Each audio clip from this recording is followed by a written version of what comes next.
Well, let's get to the subject for the season. It's football time. It's Oh playoff yeah, time yeah, for high okay. school football, and we need to talk a little bit. We've got several area teams in the playoffs, and we want to talk about them tonight.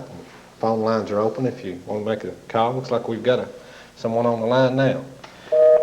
Well, we had someone. But anyway, uh, big matchups coming up this weekend here. We've got Pineville at Pikeville in the single A bracket this week.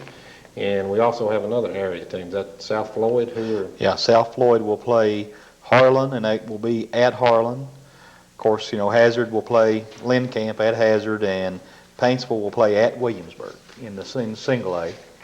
And then in the double A, we've got some local teams. We've got Belfry. Estill County will come to Belfry. Prestonsburg will go to Breathitt County, and Whitesburg will go to Middlesboro, and Leslie County will come to Shelby Valley. Be some pretty good ball games. A couple local teams, looking for a lot of success in the playoffs. Well, actually, several of them.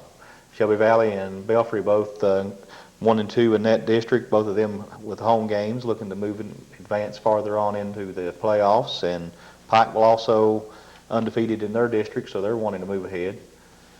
Right, a lot of football, and you need to get out this weekend and support your local teams in the playoffs. If they're on the road, travel with them and support these kids.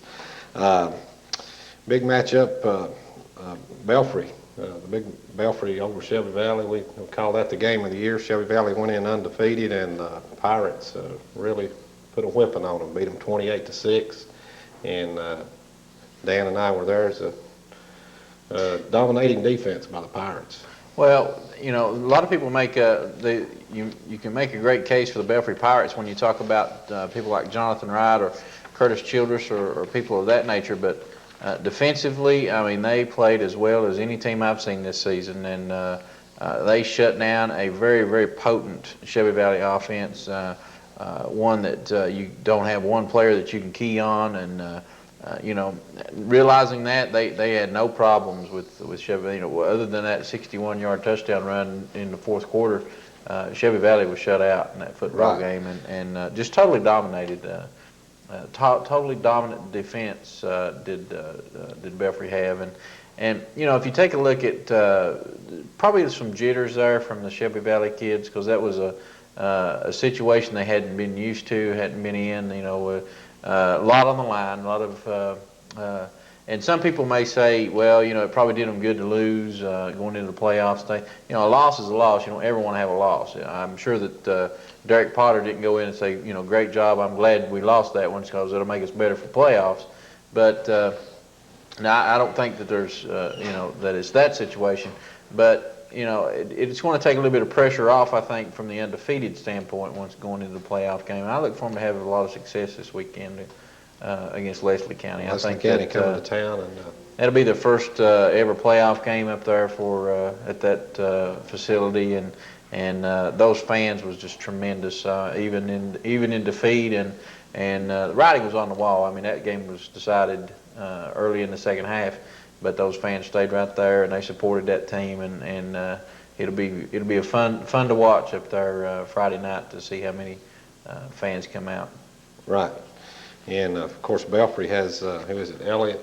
Estill County. Pardon me, but they're the fourth seed out of that other district, and Belfry should come away with a big win there.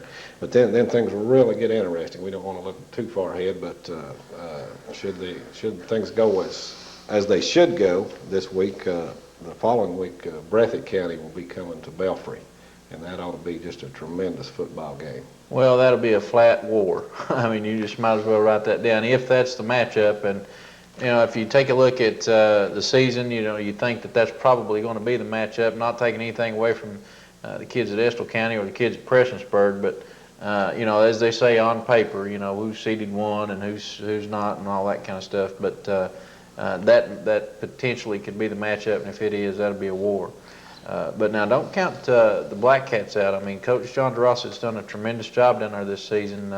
They lost. If you take a look at the skill players, Prestonsburg lost from a year ago's team, and they started out slow and just kept improving and kept coming on, and got a pretty good football team down there. I mean, they made the playoffs, and everybody else in the not everybody can say that they made the playoffs. Right, And of course they took the at that time undefeated Shelby Valley team right to the wire. I mean, that's right. Right down to the wire, had a chance to win it in the last few seconds. Yeah, I mean, they struggled early on until they had all these new players at these key skill positions, getting used to the new spot for them, and they've turned it right into a good, solid season down there and made the playoffs. But John DeRossi, can't say enough about the job he's done down at Prestonsburg this year.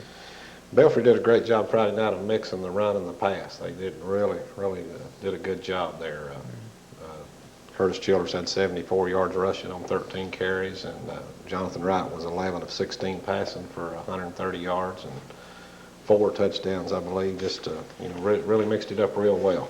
We've got a highlight here of the first touchdown, and this was a big play here that really swung things in Belfry's direction, momentum-wise. And if you'll watch this closely, just before this, Belfry was ready to punt. It was 4th and 4, and Shelby Valley was offsides. This pass here, Brandon Stevens, with perfect defensive possession, went up and actually had the ball in his hands, and Pauly went up over him, took the ball away, and ran it in for a touchdown. Great game for Derek Pauly. He caught 4 passes for 64 yards, 3 of them touchdowns. And he's really came on the last few weeks here and been a tremendous receiver for Belfry. Well, Ken, we commented at the time of the play that was just one of those plays where it looked like Shelby Valley's defense, as you said, had shut Belfry down and was going to force them to punt. And they make the mistake, allow the first down, and then just the first play out of that first down, Jonathan Wright threw a pass, underthrew the pass just a little bit, but the way it all worked out, Brandon Stevens went for the ball and didn't come away with the football, but went down. And when he did, there was no help there, and Derek Pauly had wide open field in front of him, and it was an easy 6. And R.P. Vipperman was just, I think he was the star of the game. He was unbelievable on defense. Very few tackles I remember that he wasn't in on. I mean, he's just all over the field. Played a great game.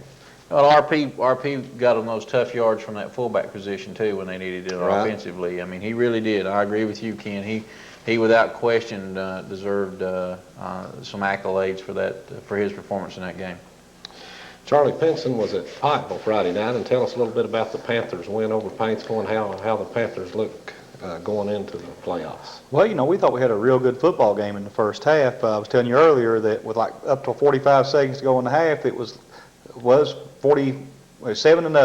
Pikeville was up way into the second quarter, and then when Preston or Paintsville scored on a field goal with like 45 seconds to go, and they kicked off to Pikeville, and Pikeville took it and drove down the length of the field for a late score right at the end of the half, and they went in 14-3 at the half. So we had a real good ball game there. And then early, the first play of the second half, Paintsville took the kickoff and ran it back 80 yards for a touchdown, and scored the 2-point conversion. Then it was 14-11 as a 3-point ball game.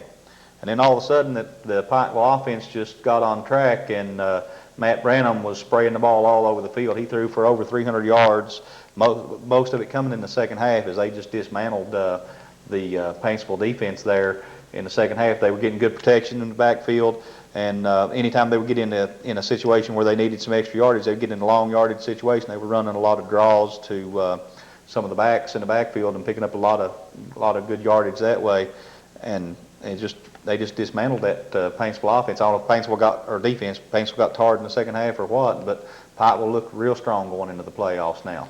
Yeah, it could have been that Pikeville just wasn't ready to play in the first half. They hadn't been tested in several weeks. I mean, they'd just been blowing everybody out, and got a good test that first half, and that's good for them going into the playoffs. Oh, absolutely. You look for those kind of games as a coach. You should look for your team to step up like his team did.